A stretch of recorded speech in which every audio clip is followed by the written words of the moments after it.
నమస్తే, welcome to మన ప్రజలకు. నేను మీ వెంకట్. ప్రస్తుతం మన తెలంగాణలో మార్బడులు ఎక్కడ చూసినా మన తెలంగాణ బిడ్డల మీద దాడులు చేస్తారు. ఈ ఇష్యూ గురించి ఏదైతే మార్బడి గో బ్యాక్ అనే ఉద్యమాన్ని తెరలేపి మంచి ఊపులో తీసుకొచ్చిన వ్యక్తి తెలంగాణ శ్యామ్. ఇప్పుడు ఏదైతే తెలంగాణ మార్బడి గో బ్యాక్ అనే జేఏసీకి చైర్మన్గా ఎన్నుకోవడం జరిగింది. శ్యామ్ అన్న, ఫస్ట్ కంగ్రాట్స్ అన్న. మిమ్మల్ని జేఏసీ చైర్మన్గా ఎన్నుకోవడం జరిగింది. ఎలా ఉంది? అంటే ఇప్పుడు మా నేల కోసం, అస్తిత్వం కోసం పనిచేసినప్పుడు సమాజం గుర్తించింది. మాకంటే ముందు తరం ఉద్యమకారులు మమ్మల్ని గుర్తించి ఈ బాధ్యతను నా మీద పెట్టి మార్బడి గో బ్యాక్ అధ్యక్షుడిగా నన్ను చేయడం జరిగింది. దానికి రకరకాల కన్వీనరు ఒక కులం నుంచి సామాజిక న్యాయం అన్ని సంఘాలలో ఉండాలి కదా. బీసీ సంఘాలు ఉన్నాయి, ఎస్సీ సంఘాలు ఉన్నాయి, ఎస్టీ సంఘాలు ఉన్నాయి, మైనార్టీ సంఘాలు, కులాల ప్రాతిపదికన సంఘం కమిటీ చేసుకోవడం జరిగింది. దాంట్లో ప్రధానంగా నన్ను జేఏసీకి రాష్ట్ర అధ్యక్షుని చేశాడు. పిరమర్తన్న గారికి ప్రత్యేకమైనటువంటి ధన్యవాదాలు తెలియజేసుకుంటూ, మార్బడి నకిలీ దందాలు ఏవైతే చేస్తూ ఉన్నారో రాష్ట్ర వ్యాప్తంగా మేము కమిటీని వేసుకున్నాం, రిజిస్ట్రేషన్ చేసుకోబోతున్నాం. దాంట్లో భాగంగా మా కమిటీ సభ్యులు అందరూ వెళ్ళి రాష్ట్ర వ్యాప్తంగా వీళ్ళు చేస్తున్నటువంటి దోపిడీ దుర్మార్గానికి వ్యతిరేకంగా కొట్లాడడానికి సిద్ధమయ్యాం. ఇప్పుడు ఏదైతే మార్బడి గో బ్యాక్ అనే నినాదాన్ని ఫస్ట్ ఎత్తుకుందే మీరు. మీకు కూడా చాలామంది మార్బడిలు ఫోన్ చేసి బెదిరింపు కాల్స్ కూడా వచ్చాయి.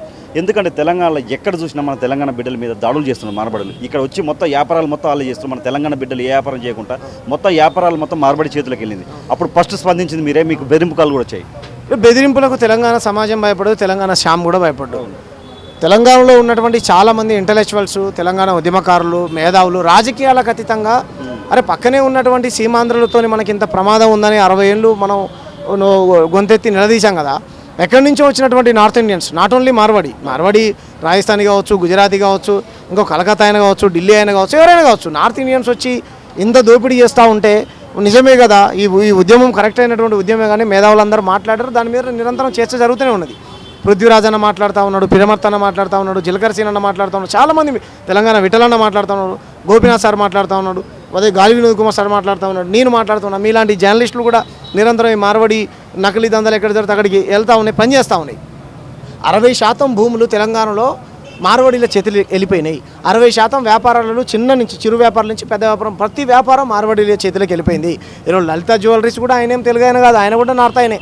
ఏ వ్యాపార రంగం కూడా ఈరోజు తెలుగు బిడ్డల దగ్గర లేనటువంటి పరిస్థితి. కాబట్టి భూమి మన చేతిలో లేదు, వ్యాపారాలు మన చేతుల్లో లేవు, ఉద్యోగ ఉపాధి అవకాశాలు అంటున్నాం. ఈరోజు ప్రభుత్వాలు ఏం చేస్తున్నాయి, గవర్నమెంట్ సెక్టర్లలో ఎన్ని ఉద్యోగాలు ఉన్నాయి, అన్ని ప్రైవేట్ రంగం అయిపోయింది. కాబట్టి గవర్నమెంట్ రంగంలో కూడా ఎస్సీ, ఎస్టీ, బీసీ, మైనార్టీలకు ఉద్యోగాలు వచ్చేటువంటి అవకాశం లేకుండా పోయింది. కాబట్టి ఇటు ప్రైవేటు రంగంలో మాకు ఉపాధి లేకుండా పోయింది, గవర్నమెంట్ రంగంలో మాకు ఉపాధి లేకుండా పోయింది. మా నేల మాకు కాకుండా పోతుంది అన్నటువంటి భయంతో ఈ పోరాటాన్ని మేము మొదలుపెట్టాము. ప్రజల నుంచి పెద్ద ఎత్తున ఆదరణ వస్తూ ఉంది. ఈ ఉద్యమాన్ని గ్రామానికి తీసుకొని వెళ్తాం మేము. ఇప్పుడు ఏదైతే మీరు మార్బడి గో బ్యాక్ అనే విషయాన్ని కొంతమంది వ్యతిరేకిస్తారు, దీన్ని ఎలా చూస్తున్నారు?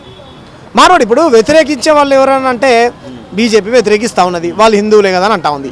మరి ఇక్కడ ఉన్నటువంటి వాళ్ళు ఎవరు హిందువులు కదా బ్రదర్? ఆడ మన కెమెరాలు చూపండి, అంతమంది కూర్చున్నారు, ఆడ హిందువులు కదా.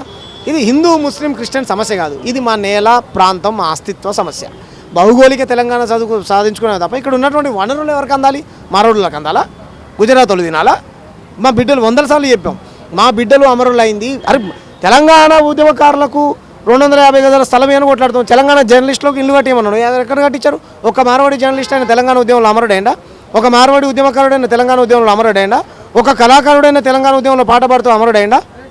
ఒక్క మార్వాడి తెలంగాణ ఉద్యమంలో పాత్ర ఏదైనా ఉందా? చూపెట్టమనండి. లేదు. వ్యతిరేకించే వాళ్ళు ఎవరు? వాళ్ళు బీజేపీ సందాలు తీసుకునే వాళ్ళు వ్యతిరేకిస్తారు, తీసుకోమనండి. మేము వద్దంటలే కదా. ప్రజలు మిమ్మల్ని తిప్పికొట్టారు. అది ఇంత పెద్ద పోరాటం జరుగుతూ ఉంటే అన్ని కులాలు మద్దతు పలుకుతాయి, బీజేపీ మాత్రమే వాళ్ళ పంచం చేరి మేము మార్వాడీలకు అండగా ఉన్నామన్నది. మేమన్నా మార్వాడీలను కొట్టినామా, తిట్టినామా? మేము ఎక్కడైనా మార్వాడీలను కొట్టంగా తిట్టంగా వాళ్ళు దాడులు చేస్తున్నారు, మరి మన పక్షాన్ని ఉండాలి కదా. కాబట్టి ఇది స్పష్టంగా అర్థమైంది. అంటే వాళ్ళ చిల్లరకు అమ్ముడు పోయి వాళ్ళ దగ్గర 5-10 డబ్బులు తీసుకొని ఈరోజు తెలంగాణ ప్రజల యొక్క నేలను కూడా వాళ్ళ దగ్గర తాకట్టు పెడుతున్నారని స్పష్టంగా అర్థమైంది. కాబట్టి తెలంగాణ ప్రజలు తన్ని ధరుముతారు. మీకు ఓట్ల రూపంలో మేము గ్రామం తీసుకెళ్తాం. మీరు తెలంగాణ ప్రజల వైపు ఉంటారా, మార్వాడీల వైపు ఉంటారా? మార్వాడీలు చేస్తున్నటువంటి దోపిడీ నిన్నగాక మొన్నగా బ్రదర్ హల్దీరామ్ నకిలీ దందా చూసాం. మీ ఎన్ని చూస్తున్నాం? పృథ్వీరాజ్ అన్న పోయింది కదా, ఒక రైతు దగ్గర అడ్డికి పావుషేరు కుదబెట్టుకొని మార్వాడి ఏం చేశాడు? జనగామ దగ్గర, గన్పూర్ దగ్గర ఈ రకంగా 100,000 కేసులు నమోదు అవుతా ఉంటాయి. మేము ఏమంటారు మీడియా ముఖంగా మేము తెలియజేస్తూ ఉన్నాం కదా. మరి ఎటుపక్క ఉండాలి, మేము మాట్లాడాలి కదా. దాని మీద ₹5 కోపన్ కోసం అంత ఇష్యూ చేశారే. 100,000 కోట్ల రూపాయలు దోసుకుంటుంటే, భూములన్నీ కబ్జాకు పెడుతుంటే, ఓవరాల్ పక్కన ఉన్నటువంటి భూములు మొత్తం ఆరోడలయ్యాయి. కాబట్టి మేమేమంటున్నామనంటే తెలంగాణ నేల వైపు ఉండండి, మిమ్మల్ని కూడా ప్రజలు ఆదరిస్తారు. లేదంటే కనుక మేము రాజకీయాలకు అతీతంగా ఈ పోరాటం చేస్తున్నాం. బీజేపీ కార్యకర్తలు కూడా దీంట్లో పాల్గొన్నారు బ్రదర్, కోమటోళ్ళు పాల్గొన్నారు. కాబట్టి మా మీద బురదేయడం కోసం చాలామంది అటువంటి ప్రయత్నాలు చేస్తాం. మేము అన్ని పట్టించుకోం, ప్రజల్లోకి వెళ్తాం, ప్రజలు మాకు ఆధారం ఉన్నది. చివరిగా మీరు ఇప్పుడు జేజీ చైర్మన్గా ఎలాంటి కార్యాచరణతో ముందుకెళ్ళబోతున్నారు? ఎక్కడ మార్వాడి షాప్ పెట్టకూడదు, తెలుగు స్పష్టంగా మాట్లాడాల్సిందే, రానటువంటి మార్వాడి తెలుగు నేర్చుకోవాల్సిందే. మీరు కొత్త దుకాణాలు పెట్టాల్సినటువంటి అవసరం లేదు. అక్కడ ఉన్నటువంటి స్థానిక వ్యాపారులతో చర్చించండి. మీరు మొబైల్ షాప్ పెట్టినా, ట్యూబ్లైట్ షాప్ పెట్టినా, పెయింటింగ్ షాప్ పెట్టినా, ప్లంబింగ్ షాప్ పెట్టినా, ఏదైనా అక్కడ తెలంగాణ బిడ్డలతో చర్చించండి. మీరు కూడా బతకండి, మీ వద్దంటలే. ఒరిజినల్ క్వాలిటీతో కూడినటువంటి వస్తువులను అమ్మండి, తయారు చేయండి. నకిలీ దందా చేస్తే ఊరుకునేటువంటి ప్రసక్తి లేదు. చట్ట ప్రకారం మీ పైన చర్యలు తీసుకోమని ప్రభుత్వ అధికారులకు లేకపోతే సంబంధిత ఇన్స్పెక్టర్లకు మేము కంప్లైంట్లు చేస్తాం. మీ పైన లీగల్గా మేము ఫైట్ చేస్తాం తప్ప మీలాగా బూతులు మాట్లాడి భౌతిక దాడులు చేసేటువంటి పోరాటం మేము చెయ్యము. ఆ పోరాటం ఎప్పుడు చేయాలో అప్పుడు చేస్తాం. మా నేలనే మాకు కాకుండా చేసినప్పుడు మేము జ్వరబడి కొట్టినా కొడతాం. కాకపోతే మీరు మర్యాదగా మంచిగా ఇక్కడ బతుకుతే బతకండి. మేము తెలంగాణ వర్తక వ్యాపారం చట్టం తేవాలని ప్రభుత్వంతో కొట్లాడుతూ ఉన్నాం. మీరు నాణ్యతమైనటువంటి వస్తువులు అమ్మండి. ఇక్కడ ప్రజలకు ముఖ్యంగా ఉద్యోగ ఉపాధి అవకాశాలు మీరు పెట్టుకున్నటువంటి దాంట్లో కల్పించండి. ఈ విధంగా ముందుకు పోతా ఉన్నాం. Thank you.